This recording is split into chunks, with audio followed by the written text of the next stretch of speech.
सुबह सुबह आ जाता है राक्षस राज्य का सेनापति मेरे लिए जामुन लेकर। उसी के वाहन पर विराजमान होकर पहुंच जाते हैं हम और मेरे छोटे भ्राताश्री पिता की विरासत में मिला हुआ दुकान पर। बच्चा का दुर्व्यवहार देखकर हम दोनों मित्र हो जाते हैं क्रोधित और पहुंच जाते हैं पुराने गुरुजी के पास, जहां बच्चा को रखना था हॉस्टल में। लेकिन गुरुजी बच्चा को देखते ही रखने से सख्त मना कर दिया, क्योंकि बच्चा का उम्र मात्र 3 साल हो रहा था और कम से कम 5 साल चाहिए था।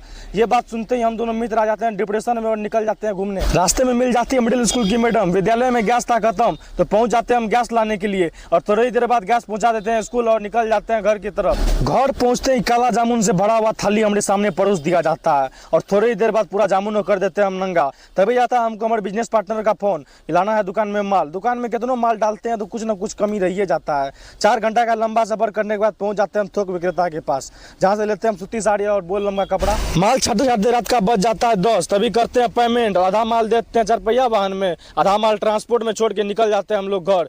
रास्ते में बच जाता है रात का 2 और भूख लग जाता है। खाते हैं खाना और 1 घंटा का और सफर करके बच जाता है सुबह का 3 और पहुंच जाते हैं दुकान पर, जहाँ माल दब किए खाली और माल मिलाने के बाद निकल जाते हैं हम घर।